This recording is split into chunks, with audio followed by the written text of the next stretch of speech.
Hello, everyone, and welcome to Heart and Hand, the Rangers podcast. This is your extra show for the week. My name is Cammy Bell. I'm your host as always.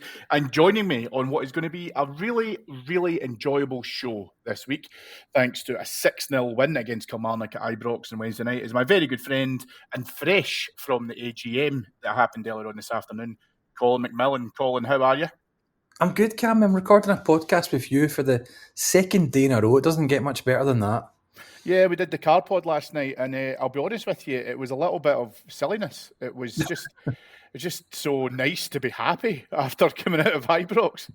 It was so out of the ordinary for this current time that it took us about 6 attempts to record it because I was driving and hosting and I just get hit with the giggles 4 or 5 times pressing the record button, and even you were making me laugh. It was a night for the ages. Yeah, for legal purposes, I'd like to just clear up that you weren't driving and podcasting. We were fully parked. The vehicle was stationary.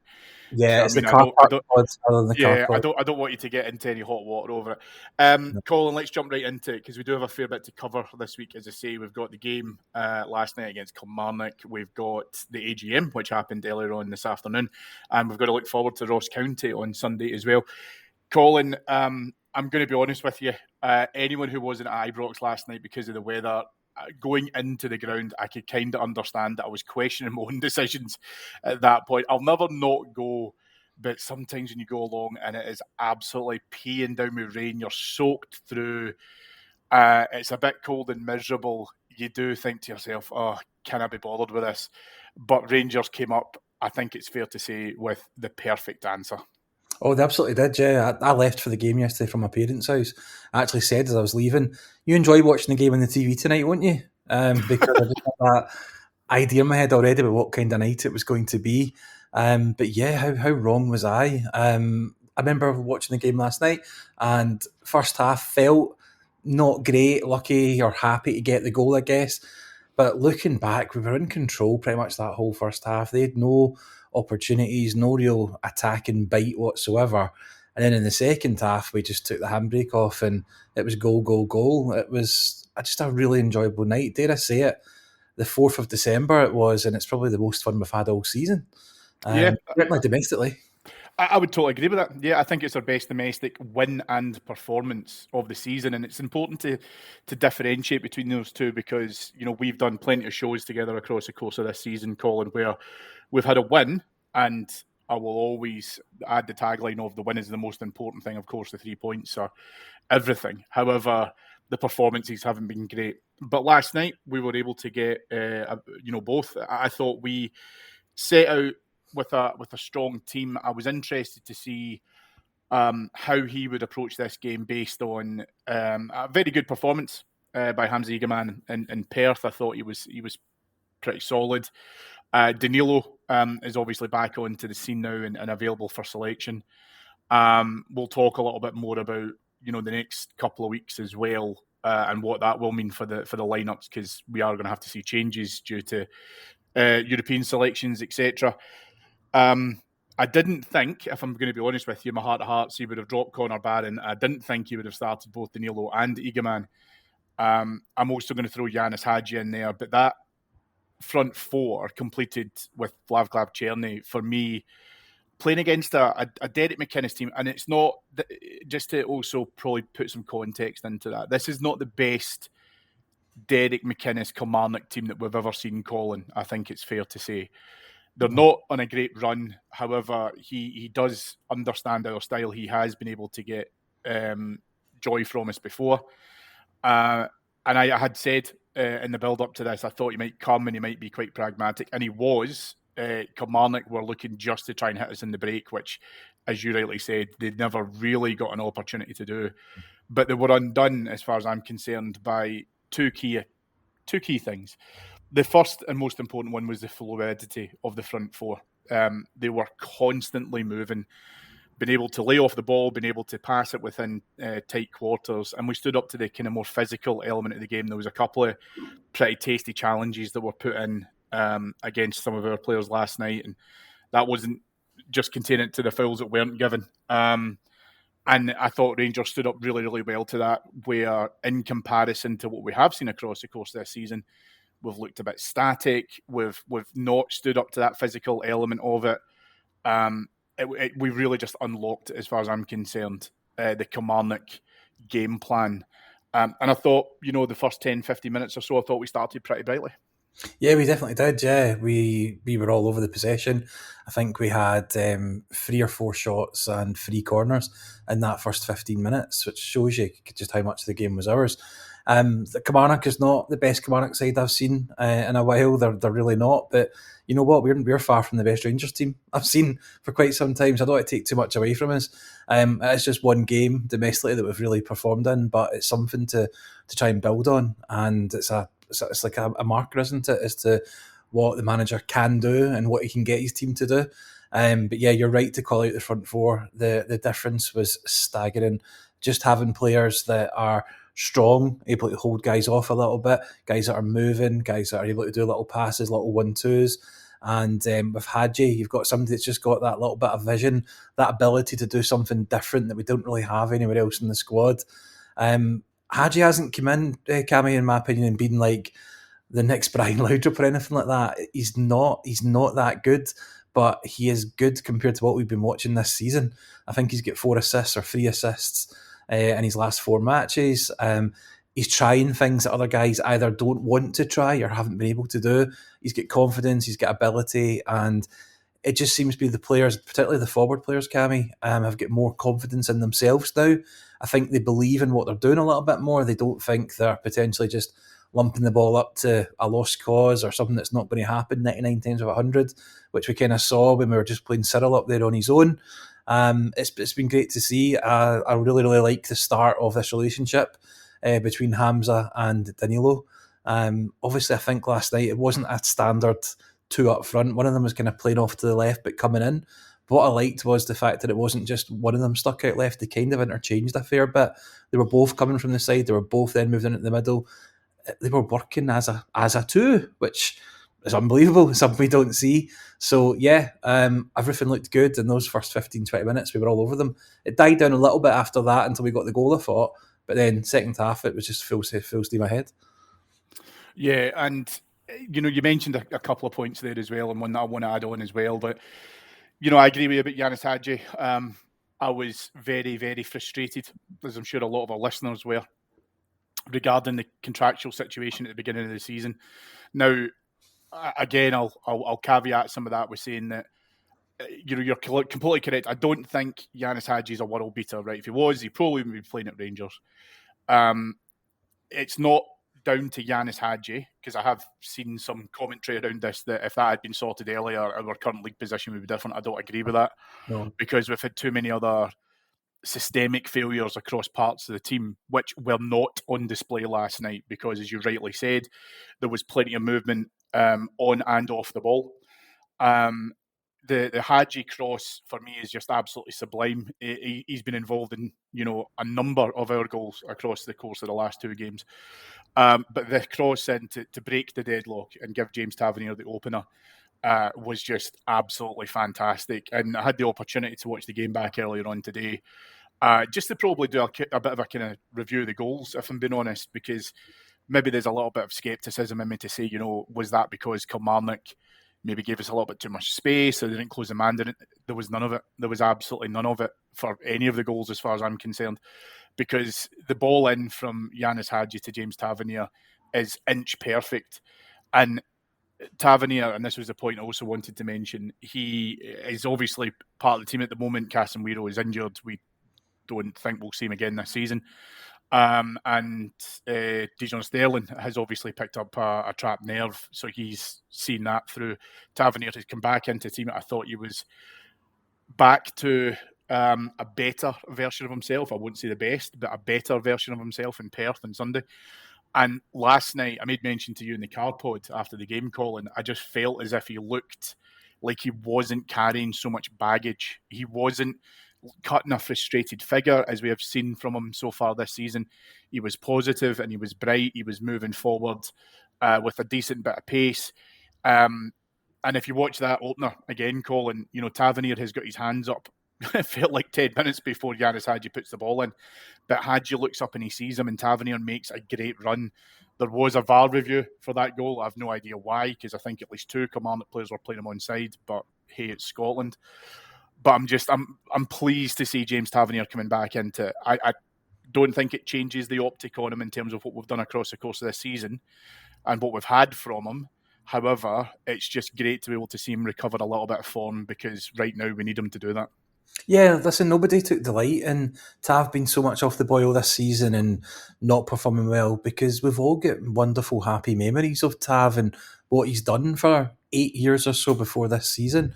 So nobody took, I don't think anybody took any joy in seeing that. So yeah, it was good last night and at the weekend to see him back performing, back looking fit, kind of looking agile again. That was the big thing I thought he'd been missing. He doesn't lose his skills, he doesn't lose his abilities. He just seemed to be slower and not as agile as he used to be. I still do believe that it's time to move on from James Tavernier. We need some future planning. We need to start a new right back and letting them kind of own that position now, whoever that may be. We thought it was going to be Casemiro, but not at the moment. It's potentially Sterling then. But yeah, if Tav becomes a guy that for the rest of this season at least can be in and out of the team, he can be rested, we can pick and choose his matches, and doing that freshens him up enough that he can come on and do what he did last night when he did and what he did at the weekend, then he becomes an asset again rather than a liability, and I don't see how anybody can be upset with that. No, very fair indeed. And as you say, Colin, we did have a little bit of a lull. Not saying that Kilmarnock were coming out, but we were getting a couple of decent chances on goal. Danilo was unlucky with a header. Eagleman unlucky with a shot that went by the post. Another one that was quite a beautiful little heel flick that was, I think, to me, creeping in. We get the opener, and Killy, I think, at this point are feeling pretty burst. I don't know if they've got an answer to it. We haven't got the real impact of the goal scored yet at the end of the first half, but we were absolutely knocking on the door to be able to get more. And thankfully, we wouldn't have to wait too long for the start of the second half, as Danilo did turn up with an opener. And, it's something which I think has really impressed me about Danilo is that he's looked hungry. He's looked like he wants to be able to try and be involved, whether or not it's, as you said earlier on, getting the ball maybe out a little bit out towards the kind of left-hand side or out towards the right, and being able to drive towards goal. A fantastic ball in again by Yanis Hagi, straight along the deck, and Danilo with an instinctive finish, which I think is all credit to him, because he knows that the power of the cross will take the ball into net if he can just get a touch on it, which he duly does. And you could see as to how much that goal meant to him as well in his celebrations. Yeah, he's not the Rangers number 9, he's the Rangers 99. So he should have an instinctive finish, shouldn't he? That should be a thing that MD playing in that position for us has got and able to do, and he does seem to have that. He's looked since he came back and he started getting minutes that he was desperate to get a goal, and I think that's when you're a striker and you've been out for that period of time and you're building back your fitness and coming back into the team, it's not really, they probably don't care so much about how many minutes and how much they play in that. They probably want to get that first goal out the way, because that's not their number one job up front, score a goal. So he's done that now, and that's a good part of his kind of recovery, pathway back to being potentially our number one man up front. We don't know how that's going to go. But yeah, he just offers something that we don't have anywhere else. He's so good at moving around. He's so good at being in the right place at the right time. He's also so good at just taking the ball and then giving it away really quickly as well. And then he moves and he's back in another good position. When the ball goes to him in the final third, I just have more confidence that something's going to happen and it's not going to break down compared to what I do with some of the other strikers or some of the other forward players. So delighted to see him coming back in. We spent a lot of money on him. He's nowhere close to paying it back to us yet, but there's potential that he could end up still being a very good signing for us if he can stay fit. I don't think his ability or his goal scoring is really up for debate. He's just not really the fair crack at the whip because of injuries, freak strange ones as well. The face injury that he had, and then the knee injury last season, and then he got the complication on the last injury that happened when he came back. It's just been a lot of real unluck. I don't think he's necessarily an injury prone player. I think he's just had an awful run at it. Hopefully he's back now and we can build on it, because again, like having Tav available half the games or so to contribute, Danilo being one of the 3 players we can use up front rather than the 1 player we've used up front all season so far, is a massive advantage to us. Yeah, and someone else who is competing for that slot up front is Hamza Egaman. And again, as we mentioned, Egaman I thought was bright and lively through all of the game yesterday, Colin, and he gets the third goal, his first in the league for Rangers. And there's something which I think is fantastic about this goal, which again Rangers did really, really well, which was mopping up loose balls, being able to get onto second balls, which again we have not seen a deluge of across the course of this season. And it has been great to see players just on the spot being able to pick up anything that falls to him that's quite loose. He takes this ball. He's forced out, I think, towards the keeper's left-hand post a little bit by some fairly decent, but he gets a low-drilled shot away. And Robbie McCrory, I thought, played pretty well in terms of the saves that he could make on Wednesday night, but this one he had no chance with. It was just in at his left-hand side post. Absolutely fantastic.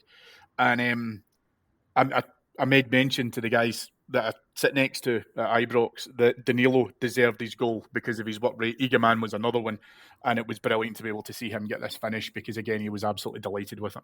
Yeah, absolutely. He absolutely deserved it. It's good to see. But we'll talk about the other forward in a minute. But yeah, having two forwards starting, which is unusual, both of them contributing, both of them getting goals, is wonderful, wonderful stuff. I don't think we're being silly if we start to get a little bit excited about Egaman, because I'll tell you why, Cammy. If any other club had picked up a young player from somewhere like Morocco for not a lot of money, brought them through gradually at the start of the season, and they start scoring goals in Europe, they start now scoring goals domestically, they're contributing, they're looking the part, people would be getting excited. People would think they found a gem here. And there's potential here. This guy could become something really, really good. He reminds me a bit of a more level-headed and calmer Morelos in terms of just the structure of him and how strong he is on the ball. There's times last night where he was surrounded by Kilmarnock players and it looks like a lost cause for him. He takes a couple of touches, he moves a little bit, and suddenly he's turned away and he's got the ball and he's away from them. Something again we've not been used to seeing. So yeah, I'm pretty excited about this guy. He's young, he's raw, he's not going to play 90 minutes every single week, and because we've now got three players up front scoring, spoilers, he probably doesn't need to. But it's really, really good position to find ourselves in. Like I say, we have spent so much of this disappointing season so far being stuck with only one striker up front who has scored goals, has also missed chances, and he's had every expectation placed upon him. We've now potentially got three guys that can contribute, and at least two of them are pretty exciting as to what they can potentially be for us. So we're in a really, really good place, and I'm very much on the Hamza Egamani train. Yeah, well, that is very, very fair.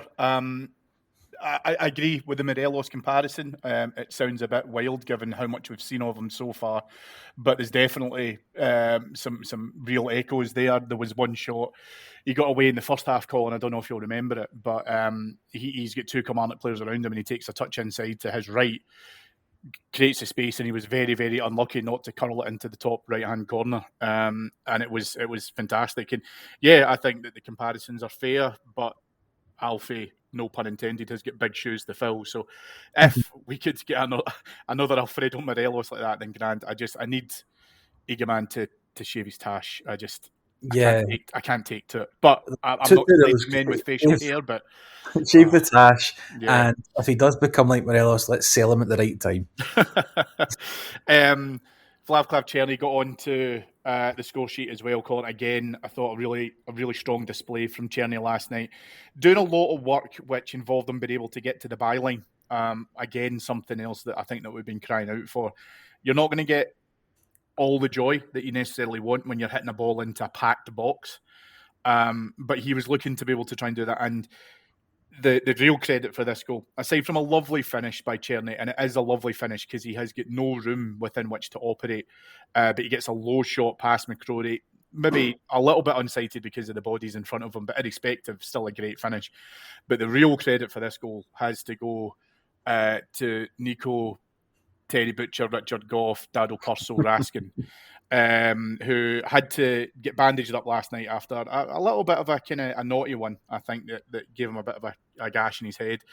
But Raskin has absolutely been playing out of his skin at the moment, and again, another part of why Rangers were able to press so high up and press forward and been able to capture those loose balls that I mentioned earlier on was thanks to Nico Raskin. He was able to mop up so much.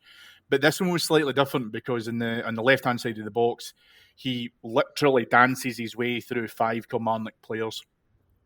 As we look up for Cherny now, it's understandable for players who are playing in a team, even if they are playing well, but if they're playing in a team just to try and see if they can get a shot away, and it's a little bit of an act of desperation.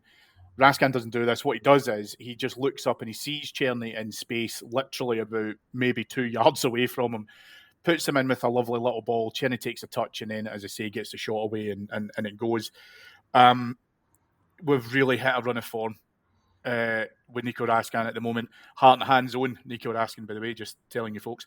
But was this the bandage, Colin, or is this just part of what we've seen from him all season? What's the old joke about the head knock, the bandage, and you wake them up and tell them that they're Pele or something, don't you? The John Lambie special. That's the one, yeah. I don't know if it's the bandage or not, Cammy, but I felt he deserved that moment tonight with those sort of silky skills in the final third. He's been so good for us the last 6 weeks or so, kind of just mopping everything up in midfield, being everywhere, really good combination with him and Barron. But this was an idea of just reminding us all of what he can actually do from an attacking point of view as well. And he's not just a midfield enforcer or a six. He's got more to contribute than that. And tonight was a good reminder of it. He looked up, he saw Cherny, made the chance for him, and Cherny finished. You mentioned Cherny, I said a minute or two ago, you said like you're not going to get success all the time putting balls from him into a crowded box. You're not. But you're going to get it a hell of a lot more often you would in the past when it's guys like Hagi that's in the box, guys like Hamza, guys like Danilo, and guys like Raskin kicking about in there than when it was just one man up there that we were looking at earlier. So if he can keep doing that, keep getting to that byline and cutting across, it's a classic football goal, isn't it? The wide player coming down and cutting the ball across, and we've not done enough of it for years. If we can start getting proper attackers about in the right positions, it's a whole new kind of goal or position to start exploiting. So as good as Raskin was, and it was good to see him kind of contributing in that way. Delighted with Cherny to continue his sort of goal scoring run, and he's the guy now that when he gets the ball, you're almost up on your feet when he's on the ball now. Every time he's exciting, he drives forward, he looks like he can do something. He looked good when he first started, had that dip, had the little bit of the ding dong with the fans at one point, but he's owned that, put it behind him, and he's one of the main men at the moment as well. Yep. And the 3 second half goal scorers go off, Colin, and enter Cyril Dessers. And so you're thinking to yourself, well, it's good for him to be able to try and get a chance. I mentioned after the Nice game when he had that brilliant opportunity and he failed to capitalise, it would have been great for him to be able to remind the manager that he is still here. He is still an option. I know that there's been a lot of criticism put towards Cyril Dessers, and if I'm being honest with you, rightly so, because Wednesday night, for me, was proof that what can happen when you've got players up there who can hold on to the ball and then they can have reinforcements coming because they know the ball isn't coming back in their direction, a couple of seconds later. Dessers got a brace last night, Colin. For me, if I was being really greedy, it would have been nice to see him get the hat-trick. He was unlucky not to do so.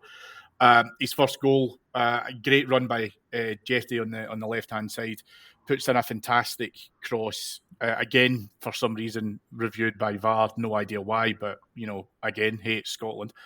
Dessers finishes with aplomb, and then he gets his second to wrap up a Rangers 6-0 win. I'm not going to complain, Colin, about a 6-0 win, and I'm not going to complain about Cyril Dessers being able to try and get 2 goals.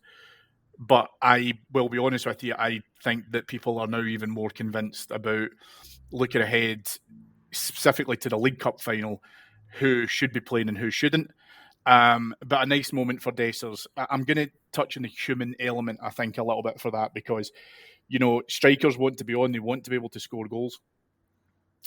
We know that he has problems. I don't doubt for a minute that he probably acknowledges where he needs to be able to do better, and it can sometimes sting a little bit when you're seeing other guys coming into your position and they're scoring goals and they're creating chances. But Dessers, for me, put all that to one side last night, and he was a little bit selfish by saying, no, do you know what, I'm going to go out here and contribute to this, because the game was well done and dusted before Cyril Dessers came onto the pitch, because Kilmarnock were absolutely out of it by that stage.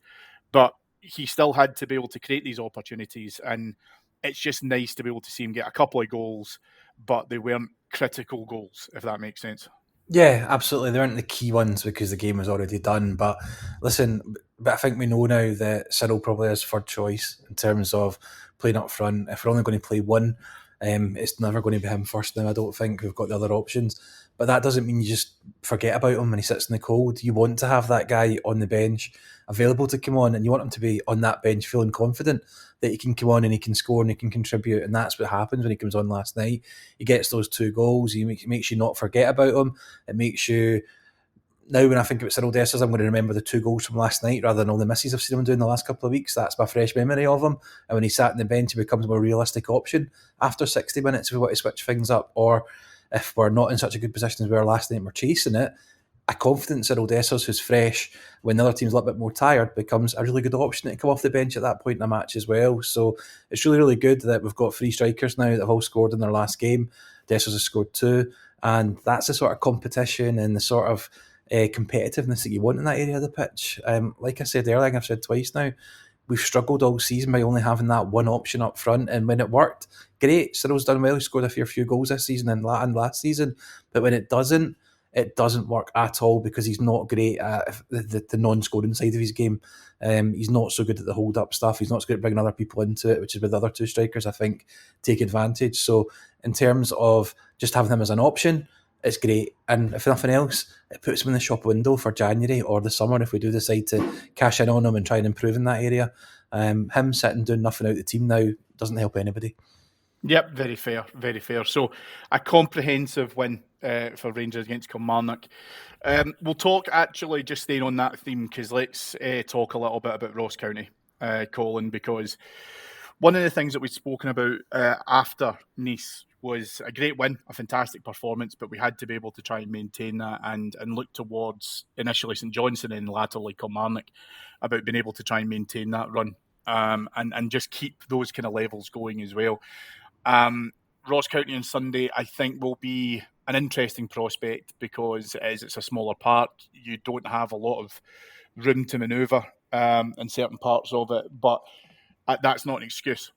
Rangers have to be able to go, and if they can keep that kind of same energy, that same press and that same intensity that we showed against Kilmarnock, then I'm hoping that we will be able to make an easier job of it. I'm not saying it will be easy, but I think that we don't have to make it as difficult as we've seen against some of our league opponents already this season.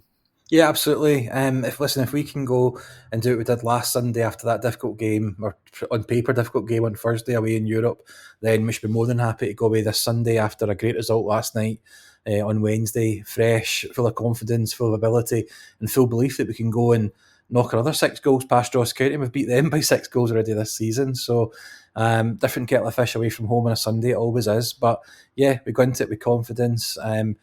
It's Rangers versus Ross County, Cammy. 99 seasons out of 100, you'd be sitting thinking, right, it's just about the performance because the 3 points is a guarantee. And that's the kind of method of thinking we need to get back into, and the sort of consistency this team needs to give us again.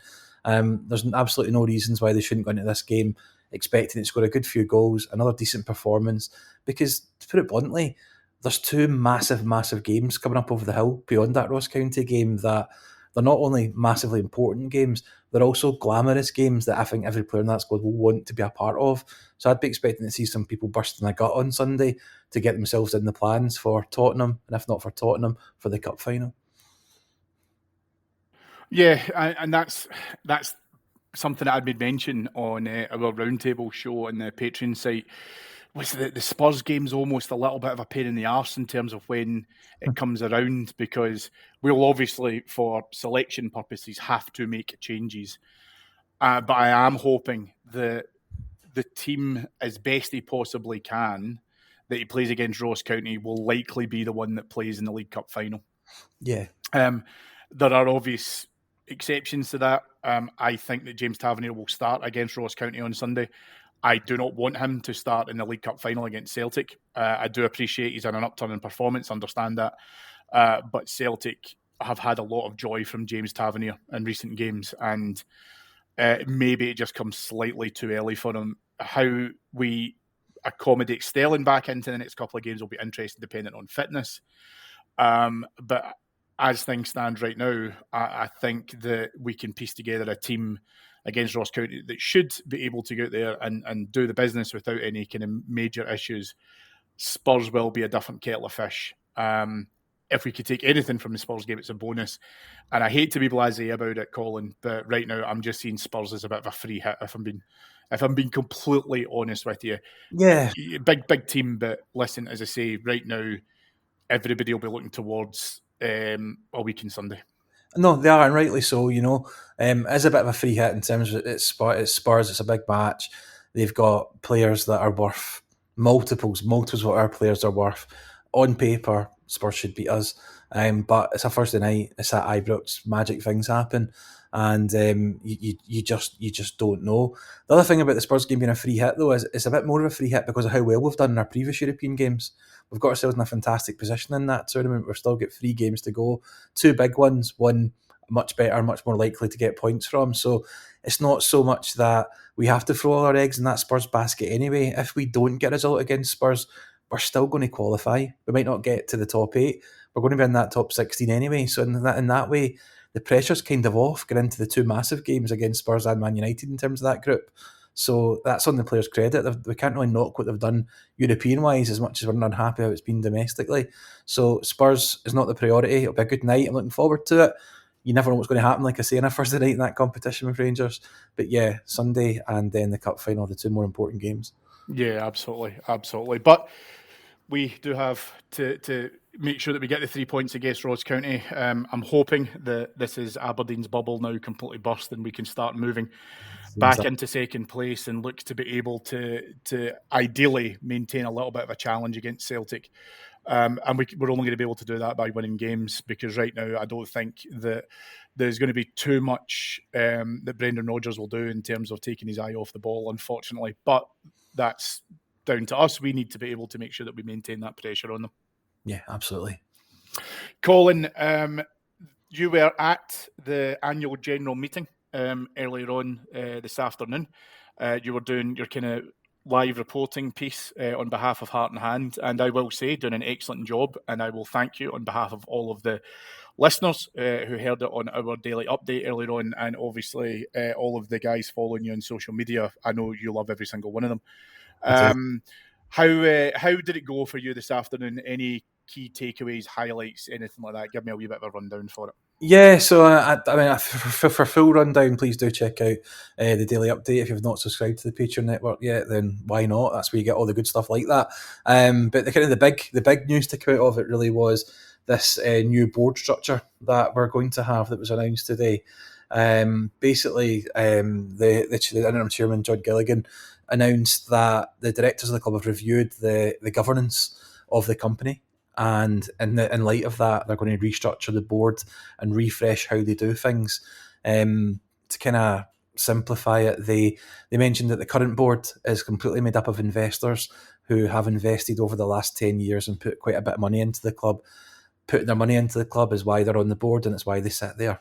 They were needed, they were integral, and their money was absolutely necessary to what we did over the last 10 years or so. On paper now and through the board's eyes, they are now a sustainable club, and we don't need that sort of constant injection of funds from the same sort of people, and they think now that the board should reflect this. So what they're going to do is they're going to install a new independent non-executive chair. They're hoping to announce that in the next couple of months, and as part of that, they'll add 2 further independent non-executive directors and 2 other executive directors. The thinking behind that is we're going to have more people on the board who are there in merit in terms of what they can offer, in terms of ideas, expertise, and ways of bringing the club forward and becoming more profitable and more successful, rather than just have the board made up of people that are there because they've put money in.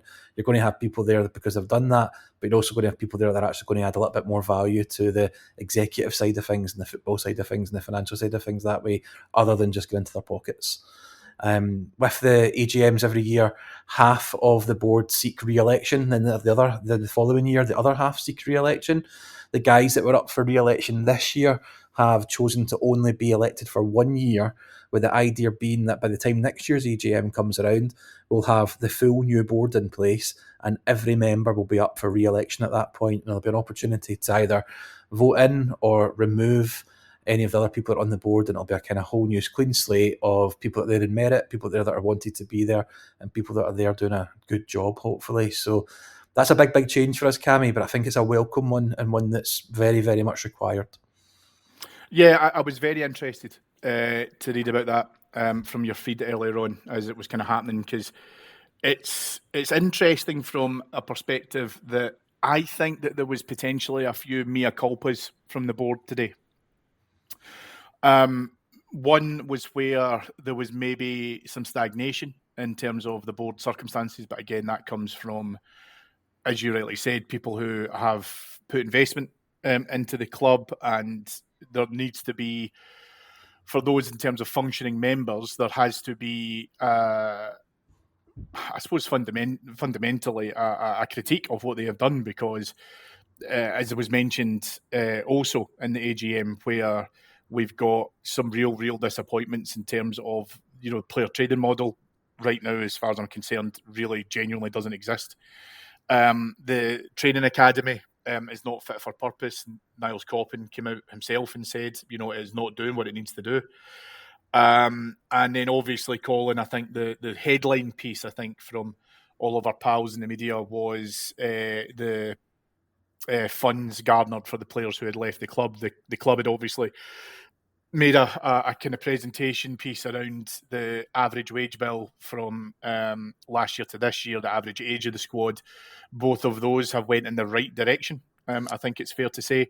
But there were people who, when they were hearing as to how much money we had been able to get for players who had left the club, they were pretty disappointed when they heard that. We will give that some context. I think it's fair to say that there's obviously finance involved within that in terms of players who left.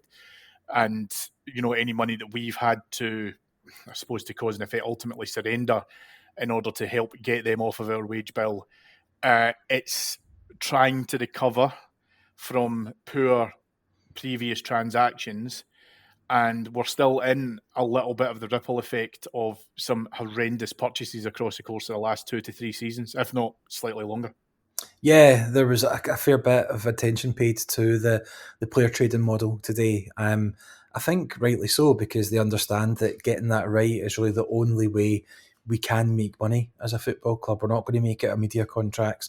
We're not going to make much more in terms of sponsorship or hospitality than we do already. The one area that we can look to earn more in is by buying and selling players. So they put up quite a good graphic showing last season's squad and this season's squad in terms of who left and who came in. They have cut the salary bill by £6 million, down from 41 to 35. They've brought the average age of the squad down from 29 to 23. They've normalised the wage structure, and what they've done by having those younger players, they've created real assets that you ideally were going to develop, make better players, and then sell in the future for decent money. The problem is, we've heard this a long time about this player training model, and they did call out themselves today, Cammy, that there's only been one season they've ever actually broke even on it and made a profit, and it was the year we sold Calvin Bassey. So they need to kind of stop that slump and start doing this now. The £800,000 was a question from the floor, because that number was in the accounts as the total money we brought in during the summer for player sales when 5 players left. You're right, players like Connor Goldson were potentially paid off part of their contract in order to move to a club where they were going for a smaller wage, I would imagine. There's also probably some accounting in terms of Sam Lammers left the club for probably a good bit more than 800,000, but we potentially still owed more than 800,000 to pay for what we bought him for. So there's all sorts of stuff there. I mean, the guy asked the question, he did kind of ask for a breakdown of it, and he was told that there was contractual stuff included in that, which meant they couldn't break it down. And I think that's exactly what that means in terms of paying off players that maybe have to give a bit of money to move on, and paying some of the money for guys like Sam Lammers that we hadn't maybe paid in full yet, stuff like that. So 800,000 is a headline that looks horrendous. It is horrendous, but it's maybe not the most obvious number. It's not like those 5 players just bought in 800,000. It just means some of the money was kind of in and out at the same time. Yeah, and kind of touching back again on the player trade model and more specifically in terms of homegrown talent for the Rangers Academy and being able to try and bring through some of those players. The manager, who obviously was in attendance at the AGM, made mention to that. He's keen to be able to try and see where we can get youth development further up the priority ladder. I think it's fair to say. I have been very vocal about what Flick Clement has said in the past, Colin. I think he said things that have come back and bit him in the arse. But if I'm being honest with you, this was very, very pleasing to me because I actually believe that he's invested in it. I think he absolutely does want to be able to try and see players coming into it. And he obviously made mention that he's involving more of the youth team players in things like first team training, senior players versus youths, practice games, etc. The challenge he has, and I want to defend him here, but the challenge he has for this at the moment is that because he's been slightly hamstrung with injuries in key positions. And this isn't this season, by the way. This is probably across the course of the, what are we on now? Maybe the 13 months, 14 months that he's been here. 14 months. He has also not helped himself. I think that's fair to say. So I want to be completely impartial with this in terms of playing a system which I don't think has worked for him in the best of ways. But I do believe him here. In terms of his desire to see more players being able to come through and given that chance. If we could, be 4-0 up by 60 minutes in every game, then my hope is that will allow the facilitation of players to be able to come on and make an appearance as well. So, yeah, a tough one for the manager to thread that needle, I think it's fair to say. Yeah, it definitely is going to be a hard one. I've always said our club's one of the most difficult clubs, I think, in the world for youth to come through, especially at this point in our history, because the demand is so high for winning every single game. We don't have 10 fantastic players in the first team that can help a young player who could come in and blood them for a while and pick up some of the slack while they get up to speed and stuff. It's really, really difficult. But the manager, I was quite impressed by him today, Cammy, and I haven't been on many occasions this season, but he spoke really, really well. He spoke a fair bit about the legacy of Rangers and what it means, and he was very, very clear that the only legacy at Rangers that matters to him is the legacy of winning trophies and winning leagues, and it doesn't matter to him how young the squad is, how old the squad is, how expensive the squad is, or how cheaply the squad's assembled. That doesn't change that legacy, and it never will, which was refreshing to hear. And also on the youth stuff, very refreshing in terms of that. In terms he spoke about how he's got a good record in the past with other clubs of bringing youth through, and he'd love to do that here. He says there's work that's going to be done in the academy, and there's going to be some changes made to it in January, ideally for the better.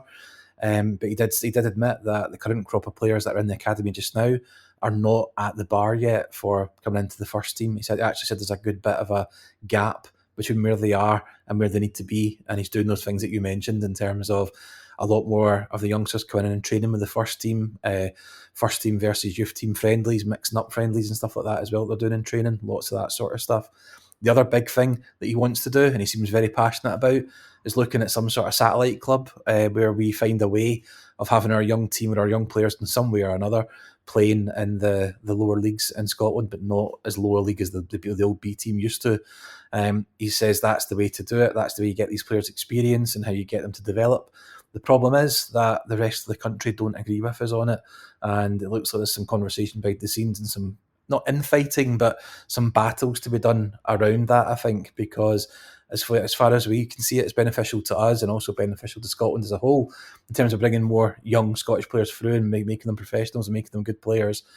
It's the other teams don't seem to agree with that, so that's going to be a bit of a battle, but that's something he seems very, very keen on trying to make happen, and it makes perfect sense from a Rangers point of view and a Scotland point of view. I just don't think it makes sense from a St Johnstone or a Dunfermline point of view and guys like that, and that's where the battle will be. But yeah, impressive. Youth stuff is so important. If we can get one or two young players coming through and contributing every season, we would be in a vastly different position where we are just now. We will spend the little bit of money we do have each summer a little bit smarter, maybe not have to spread it out so much. So getting the youth stuff right is absolute key, but it's going to be very, very difficult. Yeah, so some interesting tidbits there. And as I say, if you want a full feed on Colin's report, please feel free to either jump onto our Patreon site, which you should be doing anyway, because you will get tons and tons of Rangers content on there every single day. That's patreon.com/heart and hand. Colin, hit me with your X handle, formerly known as Twitter.